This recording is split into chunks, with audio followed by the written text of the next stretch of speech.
Hello, everyone, and welcome to the sharing group, y'all.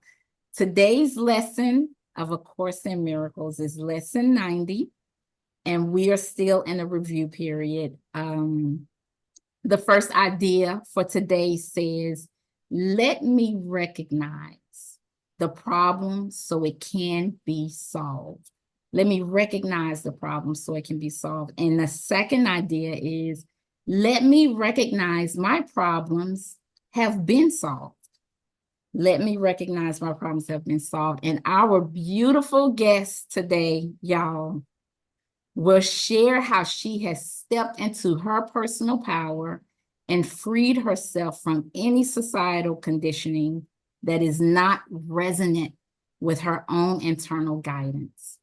Licensed professional counselor and life coach, Christine Clawley, had a profound near-death experience, resulting in a renewed vigor for life. So, Christine, welcome to the sharing group. Thank you for joining us. Thank you so much, Loretta. It's such an honor to be here. And Yeah. I love that introduction with the Course of Miracles, addressing problems. And, you know, coming back to my own near-death experience, which I'm still integrating, let's see, 16 years later. I think we do live in a society where there's this tendency to kind of push down problems, Yes.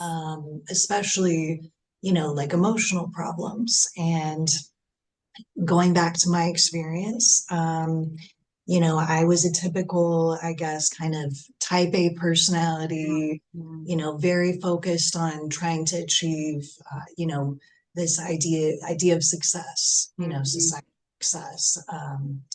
And I was really neglecting kind of my own inner voice, my own connection to a deeper part of myself. And so at this time, I was age 24, so early 20s are hard for a lot of people. They're kind of trying to find themselves. And again, there's a lot of pressure to make a living. And so I was really struggling. I was actually going through a very deep depression at this point. I was wanting to go to grad school. I was in a sales job that didn't feel congruent with my values, and I was really struggling with that. I was drinking too much, definitely, and just feeling, this sense of kind of uncertainty, confusion, hopelessness about my future. And what's interesting to me, so I'm a Jungian psychotherapist, and they don't really teach Carl Jung's work as much at the college or even graduate level. But what's so special about Carl Jung is that he approaches psychotherapy from this perspective of not only working with the symptoms, but treating the whole person, and honoring the person's souls, their soul's desires and wishes. And we can access that through dreams, synchronicity, which is a word that Carl Jung coined, which is recognizing how sometimes the outer world does mirror our inner state of consciousness.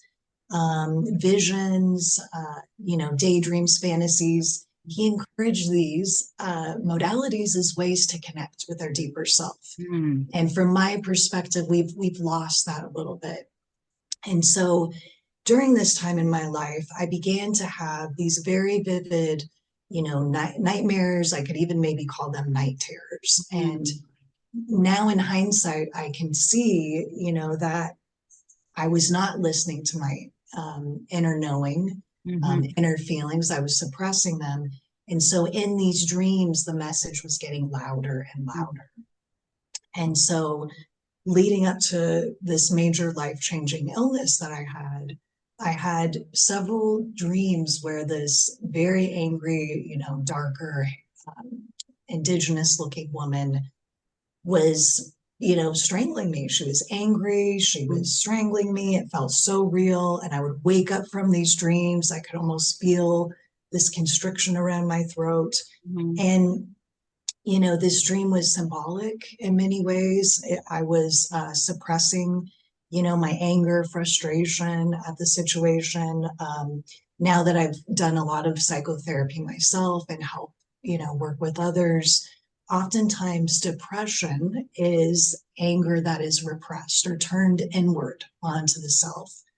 And so this was such a powerful, image that was coming to me, but also, it was not only foreshadowing where my illness was going to manifest from in my throat, but also it's interesting, the Native American imagery has become really important with me reconnecting with these indigenous wisdom traditions that really honor the relatedness, with not only human beings and each other, but with nature, with plants, animals. And this has been really, really important in my own healing. But coming back to that time in my life, I recorded my dreams meticulously, even at that point. And I even found in one dream, I saw or envisioned a mass behind my vocal cords, which is where the infection started. So I really encourage anyone who's listening, pay attention to your dreams, pay attention to your intuition, even just noticing where if you're fantasizing or daydreaming, where do your thoughts go? Why is that particular image coming to you? There's a lot of research that shows even people who end up getting cancer, they imagine, they have images of their illness before that actually physically manifests. So what an amazing way if we could use this inner knowing that we all have to help, prevent or treat illness before it manifests in a big way. So with my experience, though, coming back to that, I thought I contracted strep throat and the flu. I thought it was the flu. And I was very, very, very ill for about, a week. And on the 7th day, I realized I'm not getting better. I'm going to go to the ER. And it was the only, couple weeks in my life I did not have health insurance because I was in between jobs. And I do think that impacted the level of treatment I had because they just kind of minimized, sent me home. And that this is a big problem in our culture, the discrimination for folks that aren't insured or, in the ERs, I know they're overwhelmed, but people know their bodies. And I knew, when I went to the ER that I was dying or that something was seriously wrong. And so from that point, I called my parents to pick me up. And the next couple days, I was just in a state of an altered state of consciousness. I was in a lot of pain. I couldn't swallow. And I was kind of coming to terms with the fact that I'm probably dying and there's nothing, that can be done. And I was really, it was really quite, this is where it might sound a little weird. I mean, it's being so close to death. It's scary, but it's also quite profound because you really feel that sense of gratitude for everything, for the love and the hurt, for the, all the joys and suffering, ups and downs. I was really just kind of, grieving the things that I would never get to experience because I knew something was wrong. And so there was a certain point within those couple days where it all of a sudden just happened very quickly. And a rash formed around my neck, very raised red rash, and went very quickly down into my chest, into my abdomen. I went into septic shock, lung had collapsed, and my parents rushed me, to the ER, a different ER this time. And they did a phenomenal job. I'll just name Colorado Springs, the Memorial Hospital. There saved my life. I mean, it was a very it's a rare illness, so I ended up having the flesh-eating bacteria, also known as necrotizing fasciitis. The survival rate, especially given where it was in my body, was very low. Later, they said maybe 1 to 10% chance of surviving. But these doctors did an incredible job. They used this hyperbaric oxygen chamber to help flush oxygen through my body. They had different specialists consulting with one another, and they did an incredible job. My family was thinking they were gonna, they were ready, prepared to let go at any point, but they fought so hard. And so I really, just am so grateful for that. But when I was admitted to the hospital, I was placed in a medically induced coma. And I have to plug this book in because I just got this incredible. So it's called Coma and the Near-Death Experience by Alan Pierce. And this has been so healing for me too, because he's compiled all of this research of people who've had these coma experiences.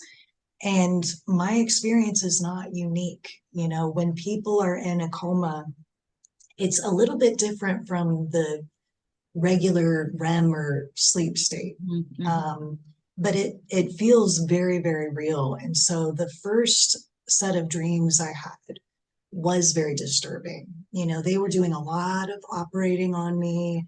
So the way my mind interpreted that is, oh, I'm being tortured. These doctors are torturing me. And it was scary, it was unpleasant.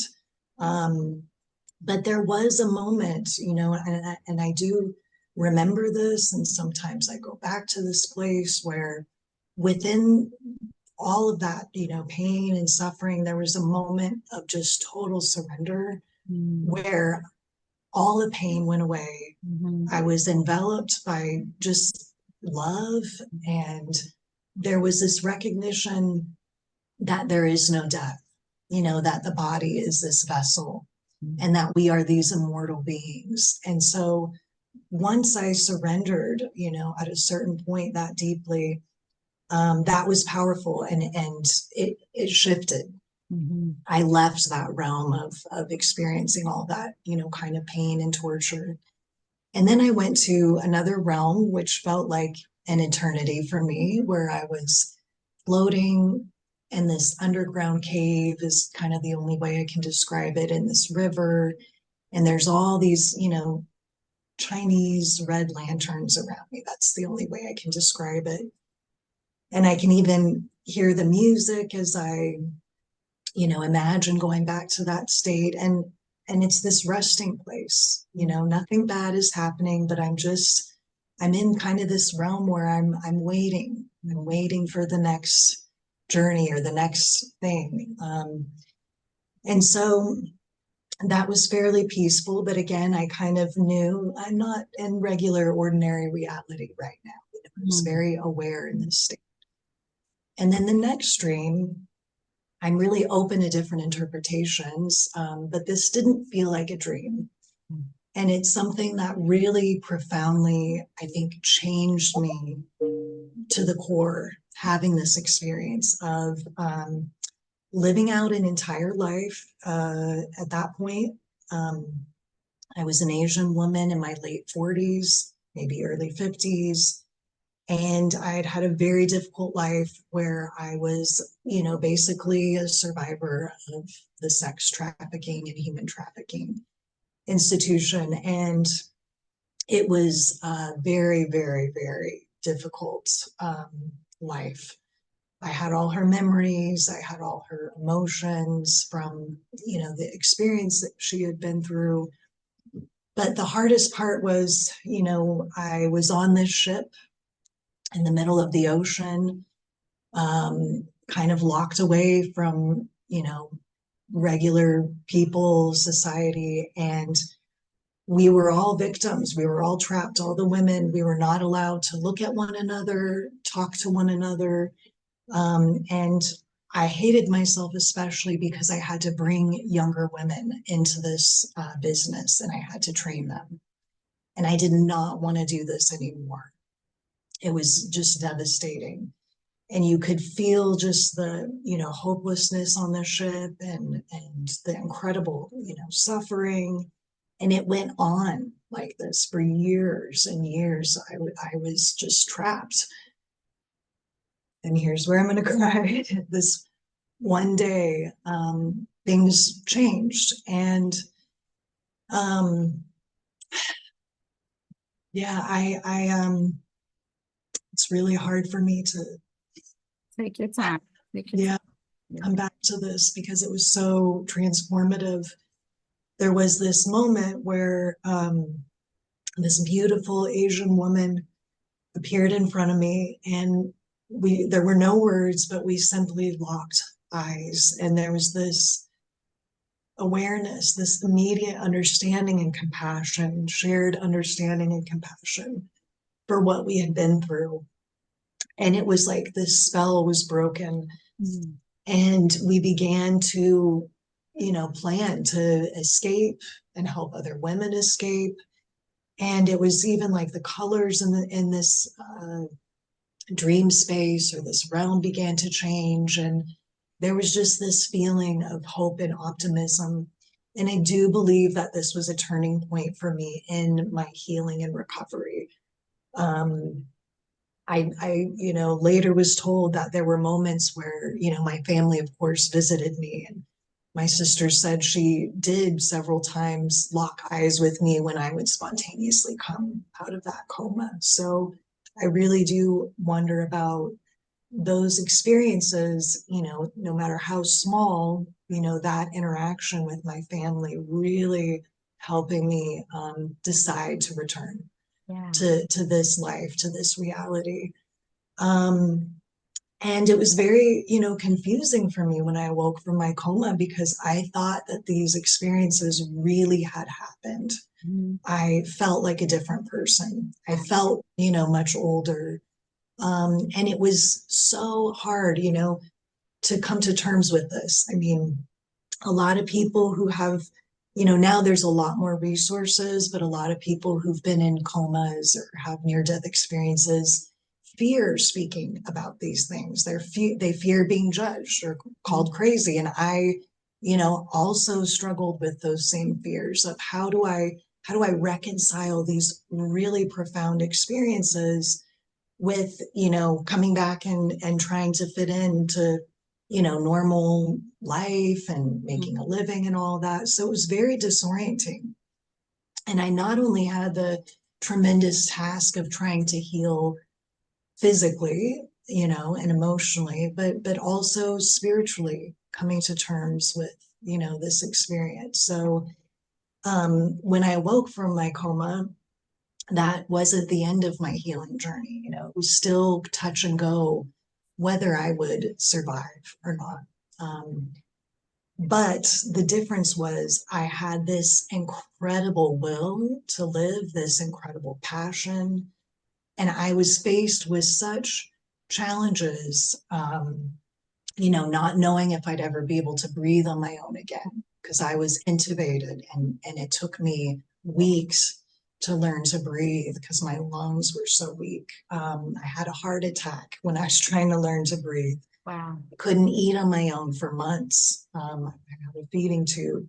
I was down to 80 some pounds, so I needed assistance to walk to the bathroom.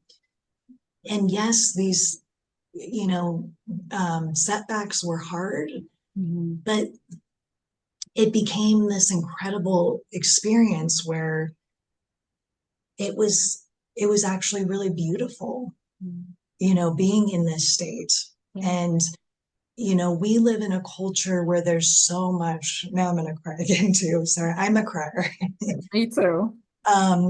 There's so much rugged individualism, and we, it's really this kind of religious ideal for people to be independent, strong, able to do things on their own. Mm-hmm. And there's such fear often in our culture to ask for help or to need help. There's so much shame associated with that. And I was someone who was very independent. I was very hardworking. I didn't like receiving a lot of help, but this was a situation where I was forced to accept help. And it was so transformative. It was such a humbling experience to have, these strangers caring for you, the nurses, the doctors, helping you do basic things like go to the bathroom, wash yourself. It just was so healing and supportive. And I was so grateful for that care. Just going to take a moment. Yeah. And it was transformative to be back in, it was like a regression, it's almost like being a child again. And it's hard. It's very hard to, lose those abilities. But then I learned this incredible practice of putting in the effort, trying my best, and then just kind of letting go, even if I had a setback, or even if, things didn't go the way I wanted to. I mean, it was a struggle at times. I just had this desire to live and to, see what's beyond the hospital walls again. And there was kind of a magic in that. There was kind of a magic in appreciating these small things, the glass of water, being able to breathe. Yeah. These are things that we just take for granted. We make life so complicated. But having, being stripped down to that most basic level, and then seeing my family again, and just, feeling that incredible love and connection with them was really powerful. But it was also hard because I did have PTSD. Waking up every day into this body after this illness was kind of like a nightmare. Like, oh, that really did happen.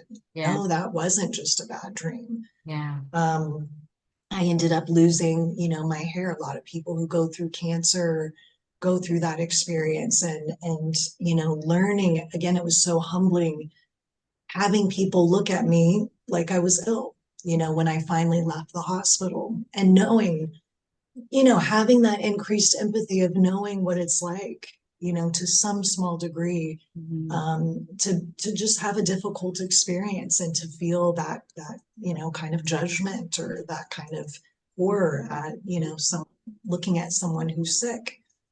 This is the shadow aspect of our society.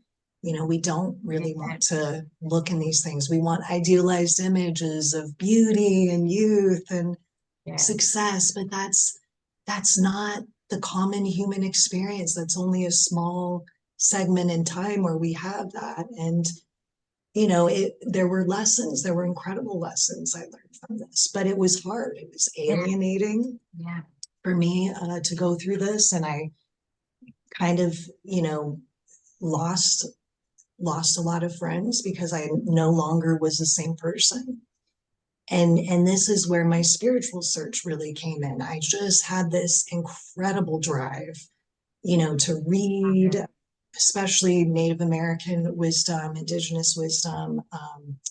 I was seeking out different healing modalities, so Reiki, energy work, yoga, shamanic journeying, all these different modalities really appealed to me. And I could no longer, the intuition and the dreams were now so strong, in this different connection to my body. Even though this horrible illness happened, it was like things were reorganized in this body, mind, spirit complex, where I could no longer suppress things in the same way.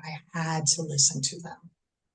And that was scary, because you're going against, many things you've been taught, societal values, friends and family may not understand, but I couldn't, ignore it. And so I just kept kind of following these different nudges. I began having a lot of precognitive dreams. So that's dreaming something, and then that thing happens. You either meet this person, or and that's been a helpful tool for me to still tap into. It's helped me, diagnose illness. It's helped me, I've car accidents. I've had that experience, things at work. There was a time I was working as a evaluator for people in mental health holds in hospitals and prisons. And this really helped me because I would, and again, a lot of people, they say, no, that's not possible. But for me, it is possible. And I think a lot of people do have the ability to intuit what's going to happen before. Yes. But I would sense, who I was going to meet. So if I was working the night shift, I would dream the exact situation, the person, and then I would walk in, and it helped prepare me to be more effective. I wouldn't necessarily share that information, but it helped me helped me prepare emotionally, psychologically to better help this person and to better cope with it. So, the more I research and the more I learn, I began to realize, I'm not crazy. And this is actually very, very normal. Throughout, thousands of years, people have had these kinds of experiences. But now it's only with, and I'm not saying science is a bad thing. Science is wonderful. Scientific method has, created many different wonderful developments. But I think there's a need to balance that, with the intuitive side, and acknowledging that, well, we can even scientifically prove that that intuition is real, that people have these precognitive experiences. They can feel on some level what's going to happen, especially when it comes to loved ones, because there's this special bond. And there's been persecution, I think, in the past, labeling people as schizophrenic and things like this. And sure, there are mental health and mental illness issues that many people have and suffer from. But why put a label on someone and then completely minimize their experience? Even if someone has a mental health disorder, even if they're struggling to navigate, ordinary reality, why should we not listen to that person or treat them with dignity? So this is something I'm really wanting to bring to the mental health field, and why I'm speaking more publicly about my own experiences, because, I see this in my clients as well, how, this tendency to not want to share, one's pain or, different experiences leads to so much distress and isolation. And part of the healing is sharing one's story, and being heard, having that be validated. Yes. The very definition of abuse is saying, your story's wrong. That's not true. That doesn't matter. Yeah. So I think there's such power and healing in that. And I think I'll pause now and let you comment as I've rambled. I'll give you a little bit of a break. This thing, like, I knew having you on would be profound. I literally am getting the chills, it's like from one thing of wisdom to the next. Like, you have so much wisdom, and it's come from your experience. There's so much that I wrote down that you talked about. One of the things that really, thank you for sharing, first of all, it's such a profound experience. One of the things that really struck me was your conversation about the repression of our emotions. And it made me think of, like you, I love to read. I've read Conversations with God, all 3 books. I love them. And one of the things, I wish I could reference which one of the books this was talked about, but Neil Donald Walsh was talking to God, of course, in Conversations with God. And God goes into this thing about repressed emotions, right? And he talks about repressed anger, if not able and doesn't have the freedom to express itself, becomes rage. Mhm. The repression of feeling envious, or internally we're like, I'm not able to feel this, I can't feel envious, and so it's repressed, and then it becomes jealousy. Like how our emotions and our feelings literally, if repressed, becomes perverted to lack of a better word. And I love the incredible authenticity that you come with to talk about these things. You are so right. We have become such a censored and polite society, right? Polished, right?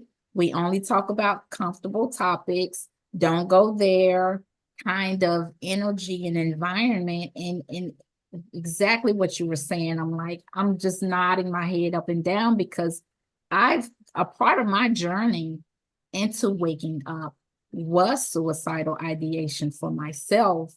Uh, and so one of my goals is to normalize the conversation around those thoughts. Because if we don't talk about them, we don't know until the deed is done, right? Because people don't feel safe to talk about it. They feel like they'll be locked up in a straitjacket, put in a white room. That fear should not be, right? And so hearing you talk, it's like, yes. Let's be authentic to who we are. Let's put down the airs, and just be like, even I think about postpartum depression. Yes, Yeah, yes. right. How Just many women yeah, suffer with that? yes. And are afraid to, like you said, are afraid to talk about it. So I applaud you. That's what, unfortunately, or fortunately or unfortunately, pain is one of our lessons, the thing that leads us into growth here. And Yes. that's what it does. It gives you so much compassion and so much wisdom. Once you've gone heavy enough, like you and I, permission to be yourself, Yes. right? We become less concerned about how other people feel. And so, girl, so much of what you said, I have notes. I don't even know where to even continue. Well, I love what you've said too. I mean, Yeah, especially around this suicidal ideation and thoughts. There's this myth, oh, if I ask about it or if I talk about it with this person, am I gonna push them? And right. no, research shows the opposite is true. If people Yeah, feel like they can share their burdens with others, that makes them less likely to act on it. It's this, isolation and repression. And we do live in this society where it's so paradoxical. We are more connected than ever with the internet, social media, mhm, but yet there's this greater feeling of isolation for a lot of people. It's getting harder and harder to connect. And again, I just think it's so powerful what you said about just, yeah, being authentic, mhm, creating these shared spaces where people can be themselves. mhm. And also, seeing that bridge between the individual and the collective in society. And we are all reflections, of this world that we live in. And when we can stay with our own pain, face it, share it, work through it, that changes Yeah, the collective. And there's so many issues going on right now, but if we don't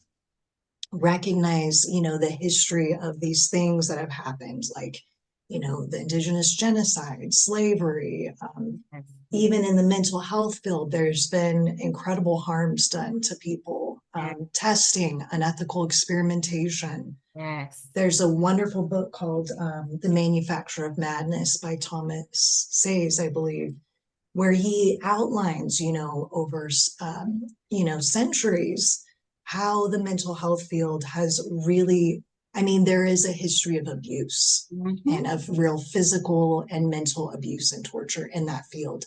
Yes, things are beginning to change, the more we address these things. But like you started with, if we can't acknowledge the problem, Right, how can there ever be healing? right. Because the problem contains the solution. That is a part of the healing, tending to it. I love it. I love it. Yes, yes. I wanted to go back to even your reference to Carl Jung, right? Am I pronouncing that right? Yes. Mhm. Um, Understanding, like you said, that what we experience and what we see is a mirror to us. And when you thought about that, when you talked about that, I thought about A Course in Miracles, right? That's the premise of recognizing ourselves and everything that we experience. That is incredible and profound. Um, I Absolutely. noticed that symbology, and you actually talked about symbology. I noticed symbology is a strong theme in your experience, and I wanted, and ever since I heard your experience, I thought, I wonder if, and you can let me know what you think about this.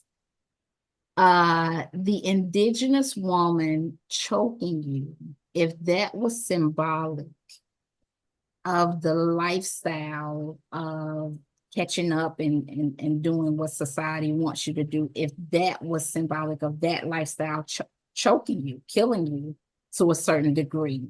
What do you think about that? Absolutely. I Yeah. think there's so many different interpretations. That is a really profound one. And I also think about not only the lifestyle, but just globally what we're going through, with climate change and our lack of connection to nature, our lack of the ability to see how this collective lifestyle, is suicidal. It is choking us. Mm. That's kind of another bigger, perspective of that dream. Um, but also, it's interesting in my dream journal too. She was holding up a red shirt to me, and that can be interpreted in so many ways too. Mm. The blood that Mm. I lost, as Yeah. well as the blood transfusions that I received. Yeah. And then, being someone who's on the red road, I have been very involved with Native American spirituality and certain ceremonies, and it's been the most profound thing for myself, the healing. I mean, I'm just, there's so much atrocities that are still happening Yeah. with these communities. They don't have running water, the extreme poverty, suicide rate. And yet there's this, you know, collectively such incredible spiritual strength and wisdom. Mm. And all these different cultures, have so much wisdom, but this larger, kind of monoculture or colonialism has really done so much harm, and we all participate in it to some greater or lesser degree. But I think also acknowledging that, we do have power in just determining our future and where we're heading, but that, there are these, systems of exploitation, and the monetary system being a very big one. That, I mean, I wish in your introduction you said, oh, yeah, she's liberated from the conditioning. And no, I'm not fully liberated. I still have to, earn money and feed myself. Yeah. And Yeah. and it's really hard navigating, these systems of power, and trying to act in an ethical way, trying not to, compromise that. It is hard. I mean, I still struggle with it, and not, especially with the internet, and this constant connectivity, and not sacrificing my health, for, saying, yeah, just kind of keeping up with everything. Yeah. It's really hard. And I see a lot of people struggling with it too, Yeah. maintaining that balance. So first of all, Christine, let me just say this. And I don't know how to put this into words, but one of the things that I love about your experience and uh, your growth, because you had the experience, but then there's you. You did something with it that, Oh, I mean, as you talk about indigenous cultures and you talk about slavery, you talk about nature, you have such the growth and profound widening of your consciousness and your awareness allowed you to see things so much outside of your limited experience. And that is, I talk to near-death experiencers, but what you have, what you worked for after that experience is it's just incredible. It really is incredible. I love it. You have such a compassionate worldview that is your work. It almost makes me think about the book In the World but Not of It. So yeah, we all have to operate within these systems, but the way you think is outside of the system. I'm letting you know, Chris. oh. It is. It is. Well, And thank you. yeah, Highest compliment.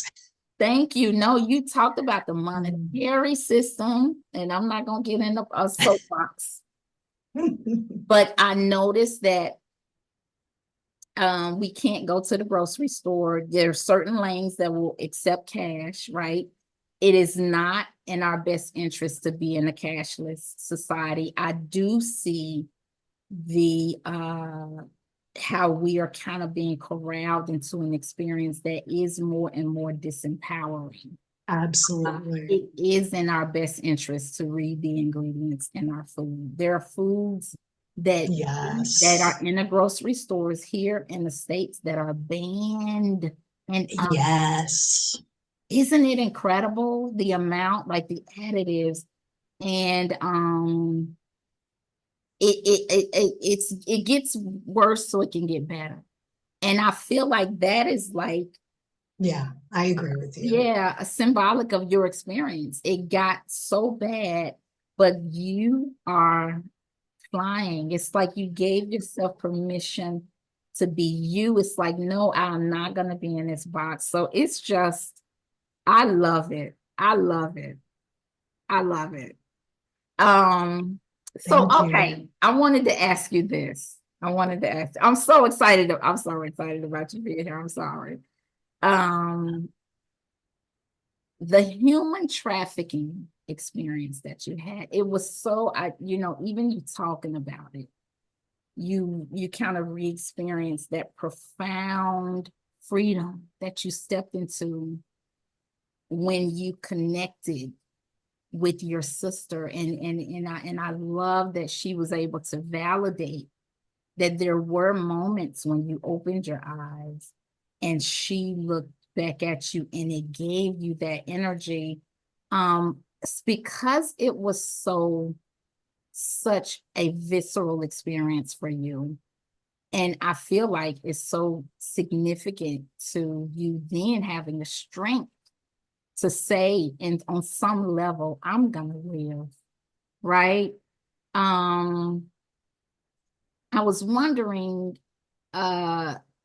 if you some kind of way, especially since your consciousness is kind of expanded in terms of your level of compassion, I wonder if you pick up on another person living, since all time is now and we are all one, living in that situation, and where you were able to connect and almost, I feel like, then empower that person that's really in that situation to get out. What do you think about that? Oh, wow. I've shared my story so much, but that's the first time I've ever heard that interpretation. And that is just a beautiful interpretation. Yeah, yeah. It's Wow. such a deep, it was such a deep feeling. And because those like you said, number one, I love your honesty, Christine, like I do. How in that space, you said you hated yourself because you were forced to be a part of, right? Um, other women being in that situation. But yeah, I that's what came to me. Yeah. I thought maybe she was connecting to another soul who's in that situation and gave them strength. So That is so beautiful. And at this point, I don't know. I'm still mhm. exploring. You know, some people talk about, yeah, other lives or past lives. Some people talk about walk-ins or the consciousness traveling. But I will say this, since that experience, the way this may sound weird to some people, but the way I often experience a precognitive dream or a dream about, you know, a big event or something that's going to happen to a loved one is I literally become that person. Sometimes I become multiple different people in that situation, and I can feel each emotion, historical background. So I think maybe once someone is close to having a near death experience, or children, you know, for instance, are very open, they often have Mhm. Mhm. paranormal experiences or spiritual experiences. But I do feel that, you know, in relaxed states, in the dream state, maybe in meditation, that you can literally connect with another's consciousness. Yes. And there can be a positive, you Yeah. know, impact from that. I absolutely, you Yeah. know, believe that because I've experienced it. And I've had friends who've had um, I'll share another thing I haven't shared as much publicly. This kind of deepens the story a little bit and has been very profoundly healing for me. Mhm. Um, I've been collaborating with a woman who's a very, very advanced I'm not sure how to describe it. So Carl Jung talked about a method called active imagination. Mhm. And she has these very, very accurate, vivid states where she gets very accurate information. And this woman and I connected, let's see, a couple years ago, and we've been collaborating back and forth. And we've discovered that our dreams have overlapped in time going back at least a decade. And Wow. she will pull out a date from her dream journal and it will reference something very profound from my inner experience. And I think a year into this process, we both spent time in Boulder. We actually finally realized the experience where I almost died in that house. She lived right next door, exactly, I think it was about 20 years earlier, watched that house almost burn down completely. And that's when her precognitive dreams began, when she started having not only chronic fatigue and depression, but she started having her first precognitive dreams. So I'm also really interested, and this is something I'm researching more, but the power of certain spaces, you know, Mhm. or certain connections. Mhm. Um, there's another woman, Elizabeth Crone. Have you heard of her as a No. near-death experiencer? So she was struck by lightning. She had a very profound near-death experience where, Mhm. you know, she was out of her body. She talked with God. I mean, an incredible experience. And that experience occurred right very near to Jeffrey Kripal. He's a spiritual author, and they ended up co-writing a book together. But that is just so fascinating. Again, kind of that proximity and Yes. that connection. So, you know, it's been very affirming to have her confirm, you know, these very, very personal Mhm. dream experiences, you know, the reality of these, you know, precognitive spiritual experiences. And it's helped me get even more courage, you know, to speak out and share this more because it's fascinating. It is And fascinating. just like in that dream on the ship and in my coma experience, the way to change society, the way to overcome these problems is to connect. and Yes. to share our authentic, real experiences, not the idealized version of, what we want to be, but how life actually is. That's where the healing comes from. Yeah. So, That's yes, I agree. Places hold energy. Even you think about places historically in conflict, right? yes. How, yeah, physical spaces hold energy. That is profound. Thank you for sharing about that. One of the other things that you talked about, Christine, which I love, it's like everything you talk about, I could feel on a very deep level. Um, so you Mhm. talked about when you were battling to get better, right? To live. Um, how you there were times when you would have setbacks where you would just surrender, right?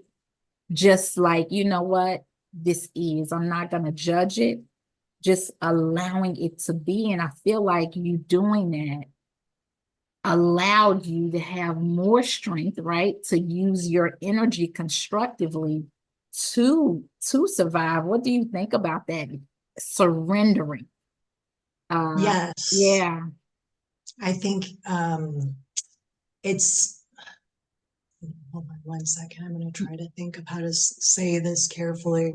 Mm-hmm. Because there's a couple different things that pop up in my mind. I think it's an incredible spiritual lesson, and it can be really profound and transformative, Mm-hmm. to be able to surrender and Mm-hmm. accept no matter how difficult Yeah. the situation. And I do think, in our culture, we have this emphasis on, effort, constant work, productivity, and it really, it creates imbalance and disease and distress. But on the other hand, you know, I'm really interested in studying cult dynamics as well. Okay. And with a lot of these cult leaders, they do have legitimate spiritual experiences or abilities that attract people. Mm-hmm. And surrender often is a part of the spiritual experience. But I think we also have to be careful of who you're surrendering to, in terms of power. And there's a lot of, yeah, there's a lot of, I think, people who have these experiences, and then there can be the messiah or kind of god complex that comes up, because there is so much energy, there is such a feeling of oneness and connection, and we are god in one way. There is that essence within us, but then that doesn't give us the right to violate others' boundaries and to not respect other individuals. So I just think we have to be careful with that, because there is a lot of that happening in our culture and historically as well. So I just want to be a little nuanced with, yes, surrender is powerful, but also it can be exploited, and we do have to use discernment with that. Absolutely. I absolutely all that you said. Surrender should always be internal, right? It's an internal process. It's releasing the judgment, the mental constant judging of good or bad, this is bad, this shouldn't be, and just allowing what you're going through internally to be. And Mm. I have never had anybody on my show talk about this, but I feel like this was supposed to be talked about. Yes, absolutely. As we are moving, and some of us have moved into the fifth dimension, you're right. To never release your surrender to an individual outside of yourself. And as we encounter people who are evolved, right? That, or, from what we would say, and they have these abilities, that we don't get into this worshiping, Yes, yeah. because I too have experienced that, where it's like, they have these profound abilities, but you don't pick up on the energy of love. And that's all that matters. And makes me think about the scripture. I lost your sound for a moment. Okay. Maybe. Oh, there we are. You're back. Okay, I'm sorry, my internet. But it makes me think about the scripture that talks about you can have a beautiful voice, but if it's without love, it's like a clanging gong. Like you can have these incredible abilities, but if you're not loving, it's not, if a person isn't loving, it's not for you. And I'm just so grateful that you brought that up. I'm so grateful that you brought that up. Because we're all in this ascension process, all of us, and it's not been done before. On this planet to this degree, you know, and so we're all having these experiences, and that is significant. That is significant. Well, let me see what else I have to say, girl. I got so many. Um, okay, so I'm gonna say this. Hearing your story makes me feel, and these are my own personal feelings, it makes me feel like you came in with this knowledge because somebody else could have had the same experience, Christine, and not have worked with it the way that you have, and not have gotten what you have gotten from, right? It's we show up, right? We have something, we have content, we have something that happens, and then we show up in it. But I feel like the knowledge, you know, you came in with this knowledge, and your NDE was an opportunity to integrate the knowledge that you already had into your personality of Christine. Like it was like it was an entryway for you to integrate that in your physical experience. But I just get this feeling that you came in with this. It really is. This is you. It really is. It's what you've done with this experience. What do you think about that statement? I You know, love that. And that fits in with you know, something that I think my collaborator, this woman who we have these shared dream experiences, as well as Eric Wargo. I'm going to plug in his book, Time Loops, and the other one is Precognitive Dream Work in the Long Self. Really good. I think you're onto something. I think you're correct in that the self, and Carl Jung talks about this as well, that the psyche or the deeper self or the soul, whatever words you want to give it, exists outside of time. And if that is the case, then maybe you're right. We're just remembering what we already know. Yes. And we have the ability to kind of reach into the future or reach into the past. A lot of the work that I do with clients, whether you know, do like EMDR therapy or inner child work, or call it, you know, inner spiritual work, or, you know, time travel, going back in time, helping a younger version of yourself when you were struggling, when you were alone, I think can be incredibly healing and transformative, and that we can access younger parts of ourselves, more mature parts of ourselves, and that it's all there in a way. And when we have that kind of relationship to ourselves or creator, that there is kind of a trust. There's kind of this idea of, oh, I can let go a little bit. You know, I have this support. I have this inner knowing. Yeah. And yeah, I think that's really powerful. So I love the way you phrase that. Yes, I love it. Tell us about your work. Okay. Yeah, tell us about your what you do and what you offer, and share to people. Definitely. So I'm a counselor licensed in Arizona, Colorado, and Texas. And then I also do coaching, life coaching, spiritual coaching across all states or abroad. And then in addition to that, I am working on a film. I've been working on it for a very long time, passion project, which explores the nature of reality, time. It explores my own healing journey, as well as interviews other NDE experiencers, experts in the field. And so, my hope is really to be kind of a change agent in this society. And again, just kind of normalize these experiences, create that bridge between mental health and the spiritual.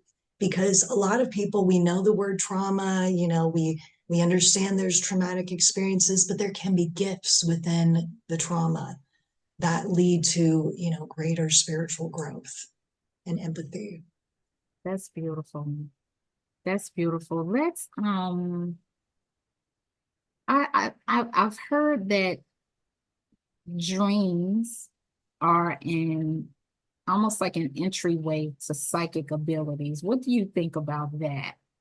Actually, a lot of people have been talking about dreams lately. So I know that's a significant part, not only during the coma, but Yes, a part of your life. So it's like a bridgeway. Would you agree? yes. I mean, I think dreams tell us what we consciously may not want to see or hear. Because it's too painful or we don't have time or whatever. Dreams really are that gateway into deeper reality. And there can also be incredible freedom and joy in dreams as well. If you experience lucid dreaming, you can shift a dream, you can face fears. And so I think not only does our waking life influence our dreams, but our dream life can definitely influence our waking life as well.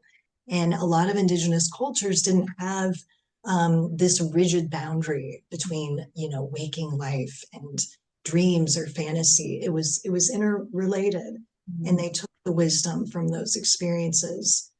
So, yeah, I'm trying to, bring that back and also honor those cultures that, have had this incredible wisdom. Yes. Yes. Beautiful. Beautiful. I have had the coma experience, and I'm glad that you showed the book of the author talking about the coma and the NDE experience. It is a common experience, and I've spoken with another near-death experiencer, El Serumaga, and she talked about, she says she has had less than 1% chance of survival. And I asked her about how do we engage with people who are in a coma, and she was saying, absolutely connect with them. They are still there. And she was saying she could hear people singing. She could hear people, she could hear in the music, right? And so I do believe it is significant for us as a collective to know and learn how to engage with people who are in a coma and be helpful, to them in that state. Absolutely. Yeah. That is important. As well as, integrating a more trauma-informed approach into medical care in general. Not just coma experiences, but end of life experiences. Really, with COVID too, there were so many people in comas or in the hospital, and they couldn't have loved ones visit. But I really think there should be, I'm advocating for this greater training with medical doctors, nurses on NDEs, the spiritual side, the emotional side, because these are life-changing experiences. You're having very intense experiences happen in hospitals, and people need support, to recover, not just physically, but emotionally and spiritually. Yes. Yeah. Christine, that's important work. What you just said, everything that's on your heart, everything that you're being guided to do is significant. I've heard a near-death experiencer talk about She died on the table. She woke up and she had an NDE, she had an experience. She was talking about her experience. The doctor asked her family members to leave out of the room. He then got very close to her and said, if you continue to talk about this, I'm gonna have them lock you up. I'm gonna have them, put you on the psych ward. And she was terrified. So she didn't talk about it again for I think another 20 years. And it broke my heart to hear that, right? And so what you are saying is so needed, because the medical industry does, and I feel like they've made some progress, but there's a lot of catching up to do. Yes. In terms of, like you said, validating these experiences, allowing people to talk about these experiences. And I'm like, why would the doctor be so offended? And it could be a plethora of reasons. It could be his own beliefs in God or whatever. It could be that he did not want to accept that he had lost a patient, right? Mm-hmm. That kind of thing. But we need that. We need your voice in that degree to normalize that conversation so that people can feel safe talking about these experiences. Absolutely. I mean, the motto of a position is do no harm. And, that's doing harm when you say to someone, don't ever talk about this again, when it's, maybe one of the most profound experiences of your life. Wow. Oh, this has just been incredible. To share how people can contact you if they wanted to contact you. Yes. www.lucidawakening.com. Okay. The film website is www.circlinghawkproductions.com. Okay. And thank you so much. Okay, you're welcome.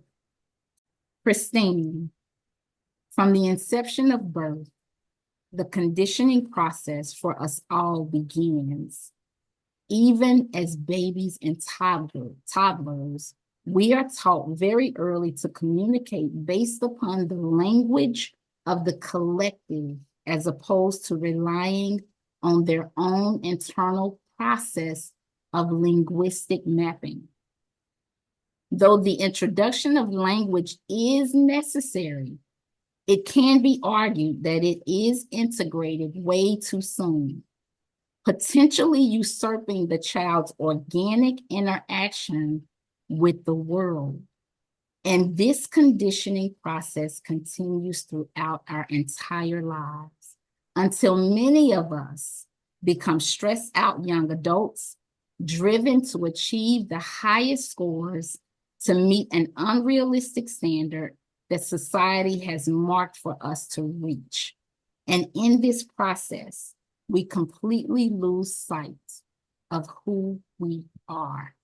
And though not all, some of us are fortunate enough to have an experience that enables us to return to ourselves.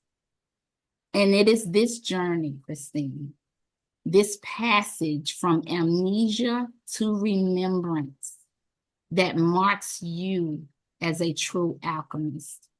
Your life-changing experience, coupled with your tenacious will to live, has enabled you to develop profound wisdom and compassion powerful enough to heal. Using your spiritual experiences, you have reconnected with your personal power and freed yourself from all need to conform to any standards, rules, or measurements pushed upon you from the outside world. Like today's Course in Miracles lesson, you have solved the problem within. Thank you for your presence on the show. Thank you for being here with us on the planet. And it's been such an incredible experience having you. Oh my gosh, you wrote that. Yes. that was, I think, the kindest thing anyone has ever said to me. That's Wow. from your guides. My close Oh, remarks come from your guides and that, guidance source. And so we end with the heart. I know you have to run. We end with the heart, and we you all, everyone who has listened to this, it's worth listening to time and time again. There were many, many downloads shared, and wisdom and compassion and love. And it's thank you for being here. Thank y'all so much. I love you. And until next time, bye-bye.